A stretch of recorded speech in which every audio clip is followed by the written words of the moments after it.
제가 하나님께 축복받는 문제에 대해서 오랜 동안 고민을 갖고 있었고, 우리 교회 성도들을 위하여 참 축복된 하나님의 백성들이 되었으면 하는 마음을 가지고 어떻게 하면은 하나님의 축복을 받는가 하는 문제에 대해서 말씀을 선포할 기회가 오기를 원했습니다. 그러나 딱히 이 축복에 대해서 제가 말씀드릴 만한 것이 저한테 있지를 않았습니다. 그냥 과거에 저도 우리 목사님 혹은 부흥 강사 목사님들을 통해서 11조 하면 복받는다, 주일 성수하면 복받는다, 목사님을 잘 섬기면 복받는다, 그런 정도의 내용만을 알고 있었고, 또 그런 내용들이라면 우리 성도 여러분들도 잘 알고 있지 않는가라고 생각을 했습니다. 세월이 흘러가면서 많은 상황들을 보고 또 생각하고 하면서 정말 과거에 신앙의 선배들이 가르쳤던 이 축복받는 길이 맞기는 맞다 하는 생각을 갖게 되었습니다. 저는 저희 대학 시절에 지도했었던 우리 목사님을 참 후에 이 목사님이 어느 교회 담임 목사님이 되셨는데, 이분이 사실은 일찍 하나님의 부름을 받았습니다. 제가 그것이 지금까지도 마음에 늘 아픔이 되는 일 중에 하나입니다. 목사님이 지금 계셨더라면 제가 그 목사님과 교제하면서 지도도 받고 또 여러 가지로 참 후배로서 제자로서 참 도움도 받고 또 모시기도 할 터인데, 그런 아쉬운 마음이 늘 있습니다. 근데 그분이 굉장히 훌륭한 분입니다. 정말 그 어린 아이들에게까지도 이 존댓말을 쓰시는 분이에요. 저도 그분한테 대학 시절 지도받으면서 그분이 저한테 반말하신 적이 없습니다. 그래 물어봤습니다. 목사님, 왜 목사님은 그 초등학교 혹은 유치원 아이들에게까지 그렇게 존댓말을 쓰십니까? 그랬더니 그분이 그렇게 사람들을 공경해야 된다, 그런 소신을 갖고 있어요. 그래서 참 그래도 친밀감이 떨어지지 않겠습니까? 이제 혼자 속으로만, 목사님께 말씀 못 드렸어요. 친밀감이 떨어지지 않겠습니까? 그런 마음은 있었는데, 그러나 그분은 참 신사적이고 공부도 참 잘했고 말씀도 참 잘 가르치는 분이었는데 왜 하나님께서 일찍 데려가셨을까? 그것도 교통사고로서 그리 되셨어요. 참 말씀드리기가 참 그렇습니다만은, 사람들은 그런 얘기를 해요. 그 아버님이 모 교회 장로님이셨는데 그 교회 목사님들한테 얼마나 모질게 행하는 분이었는지, 교회의 실력자인데 목사님들한테는 아주 야박하게 하는 분이에요. 그래서 목사님이 여러분이 계속 갈리는 이런 교회예요. 그러니까는 사람들이 하는 말이 그겁니다. 이게 하나님께서 치셨지. 그 잘나고 그 똑똑한 아들, 하나님이 왜 비참하게 데려가셨냐. 그 목사님만을 놓고 보면은 그런 일이 일어날 수가 없다. 하나님께서 사랑하시고 축복하시는 목사님이다. 근데 왜 그랬을까? 아버지에게로 거슬러 올라가는 거예요. 아버지가 야박해. 교회에서 늘 야박하게 구는 거야. 그래서 마음속에 늘 제가 그 사람들의 말씀을 새기고 있었어요. 저는 그 아버님 되시는 분은 만나본 적도 없고 이름도 모르고 아무것도 몰라요. 그러나 아는 사람들이 다 하는 말이 그거예요. 그래서 이거는 검증해 보아야 될 필요가 있다. 그분들의 말이 맞나? 그 일이 일어나고 벌써 수십 년이 지났습니다.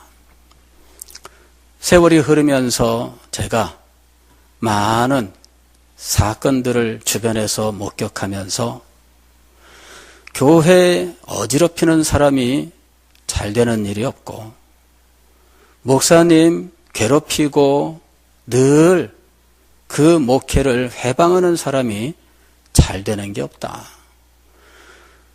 자녀가 목회자가 되었을 때는 더 조심해야 되는데 자기 자녀는 성도들의 사랑을 받고 대접받기를 원하면서 자기 교회 목사님한테는 야박하게 구는 사람들은 그 자녀의 목회길에 무슨 도움이 있나? 이런 일들을 이제 하나하나 이제 보아 나가는 거예요.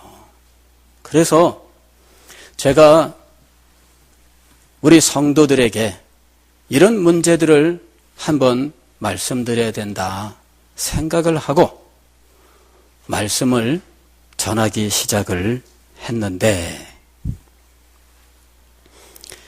하나님께서는 저한테 그런 어떤 단답형의 말씀을 전하도록 하지를 않으셨습니다.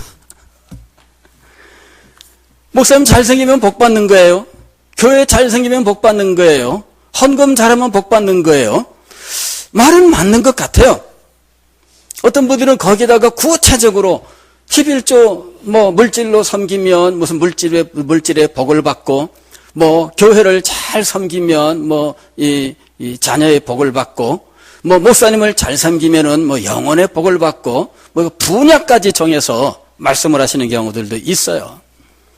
제가 말씀을 연구하고 하나님의 말씀을 선포하기로 작정을 하고 이 말씀을 연구하면서 주님께 인도받는 것은 그 방향이 아니에요.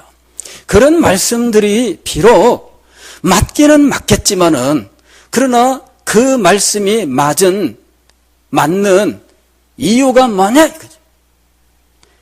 성경적인 원리가 있느냐? 성경의 원리가 있으면 그 원리를 알고 그 원리 속에서 우리가 참되게 정말 진실된 심정으로 한치의 의혹도 없이 신실한 마음으로 섬겨야 된다 하는 거죠. 그래서 말씀의 원리를 다시 한번 생각을 했어요. 주님께서 인도하시는데 성경에서 우리가 복받는 길로서 제시하고 있는 것은 어떤 단답형의 행동이 아니라 하나님과 그 백성 사이에 맺은 언약 때문이었다라고 하는 사실을 깨닫게 된 겁니다.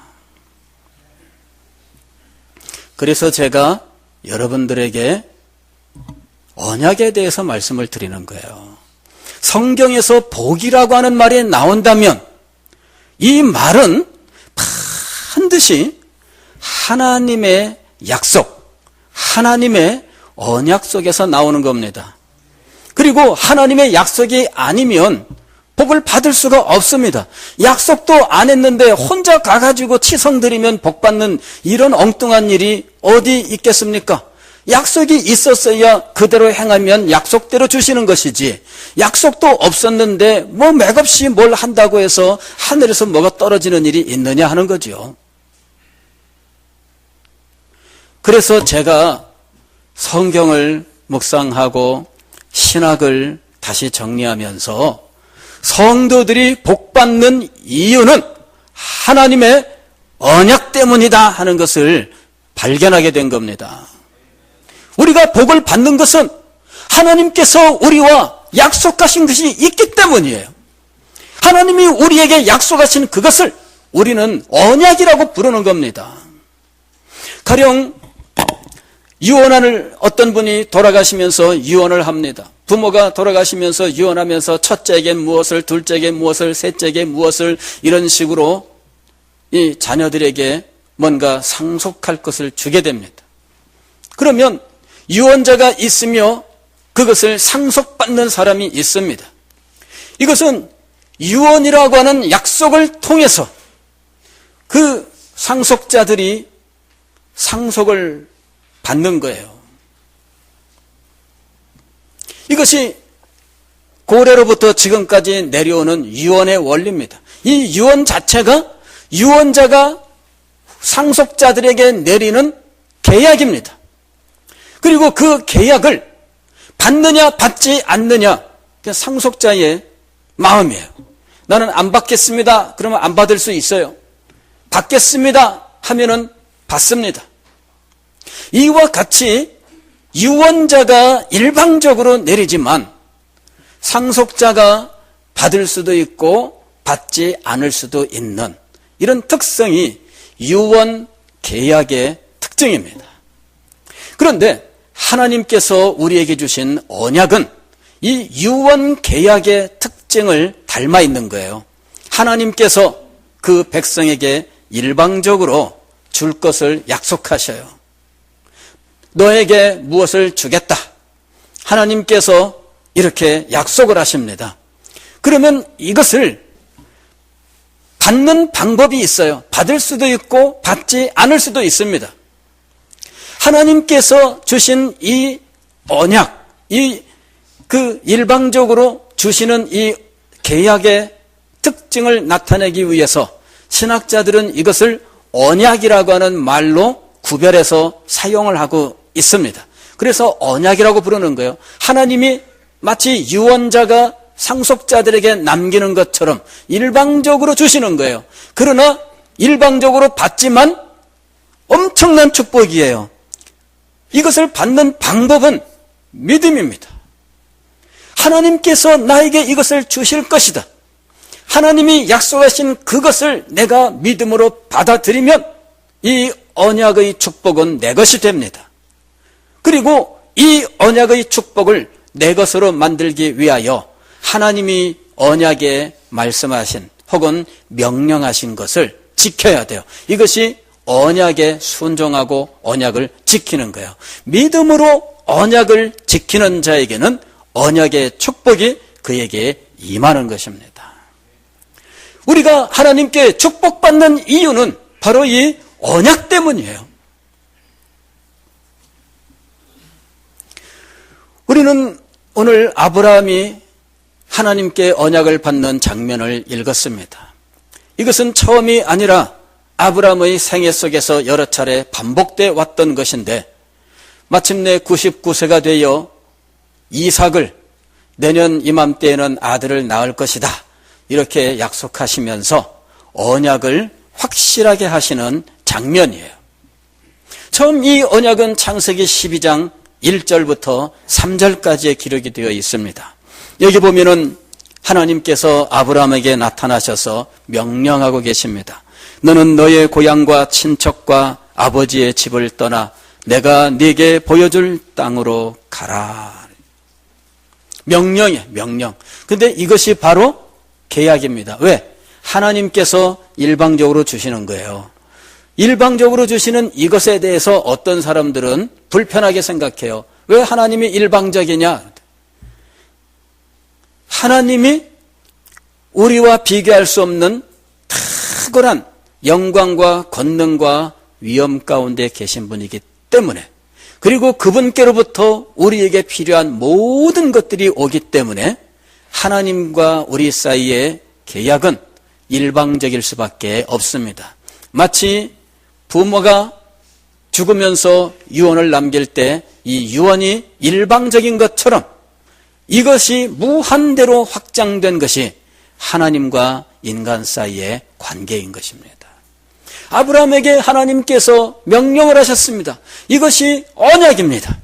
너는 너의 고향과 친척과 아버지의 집을 떠나 내가 네게 보여줄 땅으로 가라. 그러면 그 다음부터 축복의 약속이 나와요. 내가 너로 큰 민족을 이루고 네게 복을 주어 네 이름을 창대하게 하리니 너는 복이 될지라. 너는 복이 될지라. 인간 자체가 복이 되는 거예요.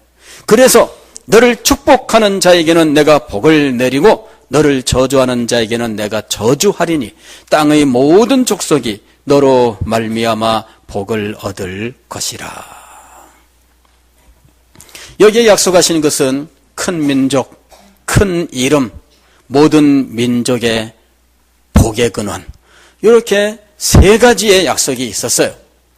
그런데 이 약속이 아브라함의 일생 중에 여러 차례 하나님의 언약의 선포가 있으면서 조금 더 구체적으로 모양을 드러내기 시작합니다. 마치 이 서양화 그림을 그리는 것 같아요. 저는 그림 전공을 안 해서 어떻게 하는지는 잘 모릅니다만은, 그러나 가만히 이 그림 그리는 것을 보니까 참 신기합니다. 먼저 이 천을 하나 준비해요. 그림 그리는 그리고 거기다가 밑그림을 연필로 쓱쓱쓱 그림을 그려요. 그래 놓더니 그 다음에 물감을 짭니다. 이게 오일이에요. 기름입니다. 기름으로 된 이 물감을 짜. 그러더니 이거를 이런 칼같이 생긴 걸로 이렇게 문지르고 섞고 막 돌리고 별걸 다 하더니 이걸 턱 떠가지고 착착 거기다가 이 천에다가 이 물감을 갖다가 이렇게 밀어서 붙여요. 처음에 보니까는 맨 무슨 회색빛 나는 거, 하얀 거 이런 것만 계속 칠하고 있어. 아니 밑에 그림 그렸는데 그림은 어디로 가버리고 이제는 맨 그런 것만 갖다 붙여놓은 거예요. 그림은 어디 간 거예요? 아니 그럴 것 같으면 왜 그림을 그려? 그죠? 연필로 그림 그렸는데 그거 왜 그려요? 근데 하얀 걸로 다 칠해. 그러더니 장난하는 것처럼 노란 것도 갖다가 이것저것 찍어대고 파란 것도 여기저기 갖다 찍어대고 빨간 것도 찍어대고. 아니 저게 그림 맞아? 처음에는요 저거 언제 그림 될 거야 그런 생각을 했죠. 그런데 한동안 시간이 지난 다음에 보니까 그림 모양이 나타나기 시작하는 거예요. 그러더니 기가 막히게 아름다운 그림이 되는 거 있죠. 그림 시작부터 끝날 때까지 그 장면이 여러 차례 바뀝니다.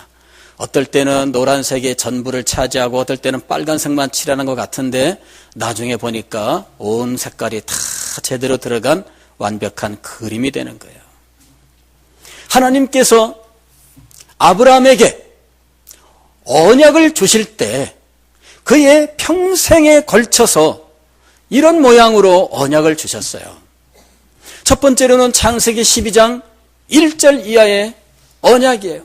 이거는 그냥 하얀색으로 그냥 이 표고에다가 그냥 갖다가 칠하는 거야. 그냥 우리가 볼 때는 아무렇게나 칠한 것처럼 보여요. 그러나 화가는 명백한 뜻이 있어서 필요한 곳에 갖다가 이것을 지금 칠하고 있는 거였어요.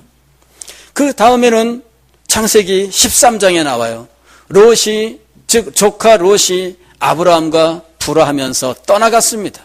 아브라함이 심히 낙심하고 있을 때에 하나님께서 아브라함에게 롯이 아니라 내 자손에게 이 땅을 주겠다라고 말씀을 하셔요.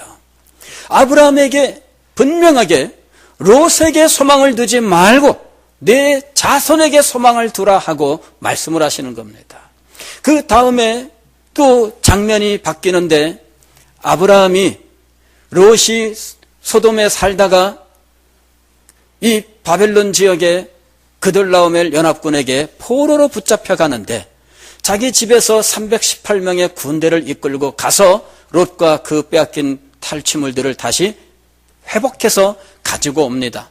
멜기세덱을 만나서 11조를 드리고 축복을 받는데 그때 하나님께서 아브라함에게 나타나시는 장면이 창세기 15장이에요. 아브라함아 내가 너의 상급이다. 세상에서 상급을 바라지 말고 나에게 상급을 바라라 하고 말씀하십니다. 그때 아브라함이 하나님, 먼저 자손의 약속을 하셨는데 저는 자식이 없습니다. 내 집에 종인 엘리에셀이 후상속자가 될 상황입니다.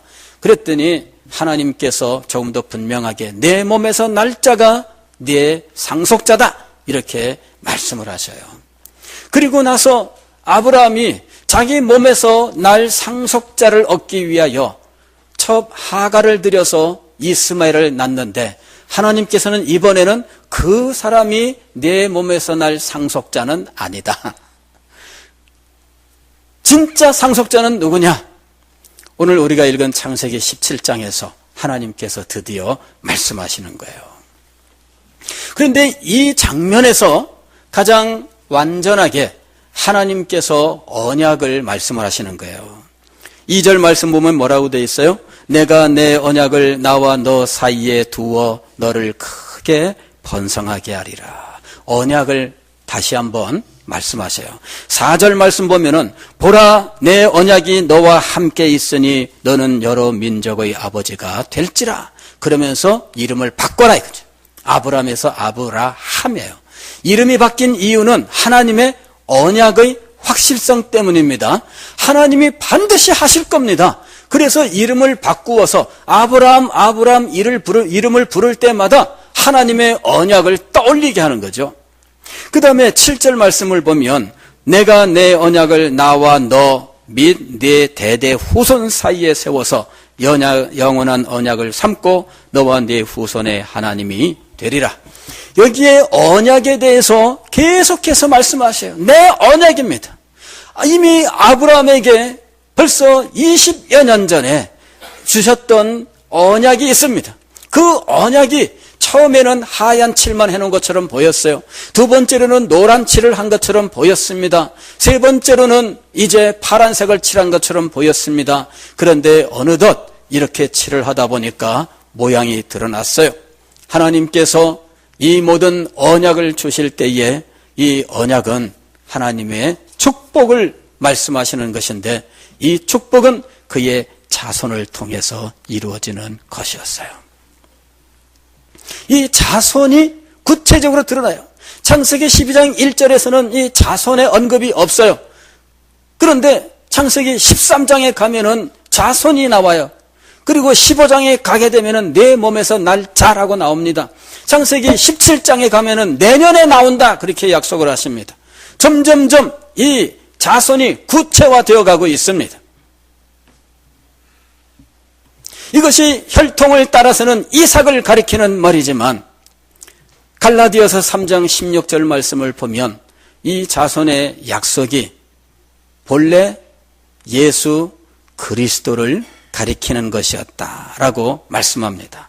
이 약속들은 아브라함과 그 자손들에게 말씀하신 것인데 여럿을 가리켜 그 자손들이라 하지 아니하시고 오직 한 사람을 가리켜 네 자손이라 하셨으니 곧 그리스도라.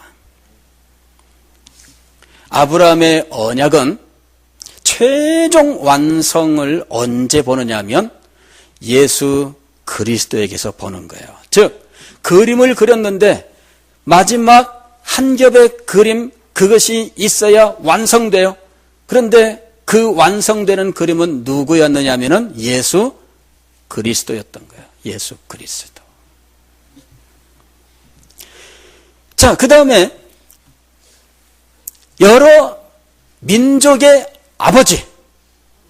이 예언은 자손의 예언과 함께 늘 등장합니다. 왜냐하면은 참된 축복은 무엇이냐면은 어떤 사람이 큰 이름을 얻게 되는 거, 이거 축복입니다. 명예를 얻는 것이죠. 두 번째로는 자손을 얻는 거예요. 자손이 없으면은 참 얼마나 힘들고 어렵겠어요. 오늘날에는 또 다른 어떤 길이 있대지만 이 옛날에는 자녀를 낳고 못 낳느냐가 이 축복을 받느냐 못 받느냐의 이 증거였어요. 그러니 자손이 있느냐 이거예요. 두 번째로는 그 자손이 번창하느냐 하는 거죠. 자손은 있는데 맨날 골골거리고 하는 일마다 실패하고 부모에게 짐만 되고 속썩이고 막 이러면은 그게 무슨 축복이에요? 그러니까 자손이 번창하고 그저 뭐 하는 일마다 승승장구하는 이것이 축복 아니겠습니까? 그런데 이런 내용들이 아브라함에게 주신 하나님의 언약 속에 축복의 약속으로 제시가 되어 있는 거예요.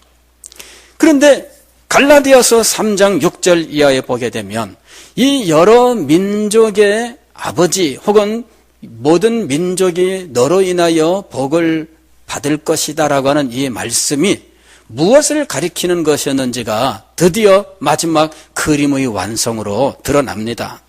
아브라함이 하나님을 믿음에 그것을 그에게 의로 정하셨다함과 같으니라. 그런즉 믿음으로 말미암은 자들은 하나님의 자손인 줄 알지어다.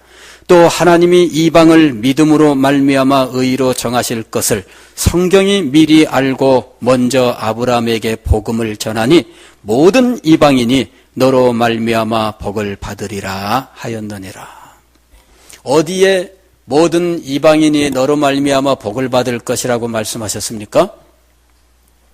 이방인이란 말이 나와 있진 않아요. 그런데 무슨 말이 나와 있어요? 모든 민족, 여러 민족, 여러 민족의 아버지. 여러 민족이 누구예요? 그게 다른 말로 하면은 이방인이에요. 아브라함의 언약은 두 겹으로 되어 있습니다. 두 겹으로 되어 있어요. 신기한 것은요, 그 서양의 유명한 화가의 명작들을 보게 되면 두 겹으로 되어 있는 그림들이 심심치 않게 나옵니다. 처음에 그림을 딱 보면은 이 그림만 있는 것 같은데 레이저로 이 그림을 비춰보면은 그 밑에 또 다른 그림이 있다는 거예요. 참 신기하죠? 이렇게 두 겹으로 되어 있어. 아브라함에게 주신 이 축복이 두 겹으로 되어 있습니다. 하나는 아브라함의 육체의 혈통을 따르는 언약이에요. 그래서 아브라함과 이삭과 야곱과 그리고 12 아들과 12 지파와 이스라엘 민족으로 나아가는 이 혈통을 따르는 하나의 그림입니다. 그 그림 속에서 하나님께서는 모세를 부르시고 모세와 이스라엘 백성들 사이에서 나는 너희의 하나님이 되고 너희는 내 백성이 될 것이다 이러시면서 모세 언약을 세워요. 아브라함의 언약 속에서 모세 언약이라고 하는 것이 나오면서 이스라엘은 아브라함의 후손으로서 하나님이 약속하신 축복의 백성들이 되는 거예요. 그들은 하나님의 나라를 이루고 이 땅에 하나님의 영광을 나타내는 하나님의 나라가 되는 겁니다. 이 하나님의 나라를 통해서 세상 모든 민족들이 복음을 받고 하나님께로 돌아오게 하시는 계획을 가지고 계셔요. 그러나 아브라함의 후손된 이 백성들은 하나님과의 언약을 믿지 않습니다. 하나님을 섬기는 도리를 하나님과의 언약의 신실한 그 신실한 믿음으로 받아들이지를 않고 율법으로 받아들이는 거예요. 율법으로 받아들이면서 그들은 하나님과 맺은 언약을 지키지 못하게 됩니다. 그래서 결국은 하나님께로부터 버림을 받는 것입니다. 그런데 또 다른 하나의 그림이 아브라함의 언약 속에 있는 겁니다. 그것은 아브라함에게 약속하신 씨의 약속입니다. 창세기 13장 15절 16절에 내 씨에게 그렇게 말씀하고 계시는데 이 씨가 누구냐? 갈라디아서 3장 16절에서 곧 그리스도다라고 말씀합니다. 그리스도가 아브라함에게 약속하신 씨였고 그 그리스도라고 하는 이 씨로 말미암아서 모든 이방인들이 구원을 받는 놀라운 역사가 일어나게 되는 것입니다. 그러면서 이방인들이 하나님 나라의 백성이 되는 놀라운 일이 일어나게 되는 것이죠. 이것이 바로 신약입니다. 그런데 이방인들이 아브라함의 자손이 되는 길은 무엇이냐 하는 것이죠. 믿음입니다. 믿음. 아브라함이 하나님을 믿음에 그것을 그에게 의로 정하셨다 함과 같으니라. 그런즉 믿음으로 말미암은 자들은 하나님의 아브라함의 자손인 줄 알지어다. 또 하나님이 이방을 믿음으로 말미암아 의로 정하실 것을 성경이 미리 알고 먼저 아브라함에게 복음을 전하되 모든 이방인이 너로 말미암아 복을 받으리라 하였느니라. 이방인들이 아브라함의 자손이 되고 아브라함에게 주셨던 그 모든 축복들을 받는 길은 믿음이었어요. 그러므로 믿음으로 말미암은 자는 믿음이 있는 아브라함과 함께 복을 받느니라. 이게 갈라디아서 3장 9절의 말씀이에요. 믿음으로 말미암은 자는 믿음이 있는 아브라함과 함께 복을 받느니라. 두 개의 그림이 겹쳐서 나오고 있는 거예요. 두 개의 그림이. 오늘날 우리는 아브라함이 하나님께 받았던 그 언약의 한가운데에서 하나님이 아브라함에게 주셨던 이 복되고 영광스러운 축복들을 믿음으로 받는 사람들이 된 것입니다. 할렐루야. 여러분, 우리 자신이 어떤 존재인지를 먼저 알아야 됩니다. 그냥 우리는 간단하게 믿음의 조상 아브라함 이런 식으로 이야기하고 넘어갑니다. 이것이 얼마나 크고 영광스러운 언약의 그림이었는지를 알아야 됩니다. 그 그림 속에 우리가 들어가 있는 거였어요. 모든 민족의 아버지가 되기 위하여 아브라함이라고 하는 이름을 갖게 됩니다. 그런데 이 아브라함이 모든 민족의 아버지가 됐다는 말은 모든 이방인들의 아버지가 되었다는 거예요. 사람들은 중동 지방에 이 모든 그 중동 사람들이 이스라엘뿐만 아니라 아랍 사람들이 다 아브라함을 자기의 조상으로 고백하니까 그것이 모든 민족의 아버지란 뜻이 아닐까 이렇게 생각합니다. 그게 아닙니다. 그리스도 안에서 모든 민족입니다. 아랍 사람 의미하는 게 아니에요. 아랍 사람이 아니라 왜 아랍 사람은 아브라함의 자손일 수 없느냐 하면 믿음이 없기 때문입니다. 예. 믿음으로 말미암은 자는 믿음이 있는 아브라함과 함께 복을 받느니라. 복이라고 하는 것은 그냥 하늘에서 떨어지는 게 아닙니다. 우연히 임하는 것이 아닙니다. 온 세계를 창조하시고 다스리시는 하나님, 자기 백성과 언약을 맺어서 그 언약 속에서 하나님 축복을 하신 하나님, 그분이 믿음으로 언약을 지키는 자들에게 복을 주시는 것입니다. 우리가 복을 받는 원리를 분명히 알아야 됩니다. 교회를 잘 섬기는 것도 중요하고 하나님 앞에 신실하게 헌물을 드리는 것도 중요하고 성도들을 사랑하는 것도 중요하고 목회자를 잘 섬기는 것도 중요합니다. 그런 모든 것들을 통해서 하나님께 복을 받는 것도 맞는 말씀이지만 그러나 우리는 근본적으로 원리부터 깨달아 알아야 됩니다. 하나님께서 우리를 자기의 백성으로 삼으시기 위하여 아브라함과 언약을 맺으셨어요. 그 아브라함의 언약은 바로 오늘 우리가 아브라함께 복을 누리게 하시는 목적으로 주셨던 것입니다. 그 언약 속에서 우리는 아브라함이 받았던 복을 받는 거예요. 사랑하는 성도 여러분, 우리가 하나님 앞에 복을 구할 때 하나님이 자기 백성에게 내리신 이 언약을 기억하고 기도해야 될 이유가 바로 여기에 있는 겁니다. 하나님, 아브라함을 기억하옵소서. 우리의 믿음의 조상 아브라함에게 약속하셨던 것처럼 또 갈라디아서 3장 9절에서 말씀하셨던 것처럼 믿음으로 말미암은 자는 믿음 있는 아브라함과 함께 복을 받는다고 하셨는데 하나님 아브라함의 복을 허락하여 주옵소서. 하나님의 언약을 믿고 하나님의 언약에 순종하여 나아가는 겁니다. 그리하면 하나님께서 여러분에게 약속하신 복을 한량없이 부어주실 줄 믿습니다. 기도하겠습니다.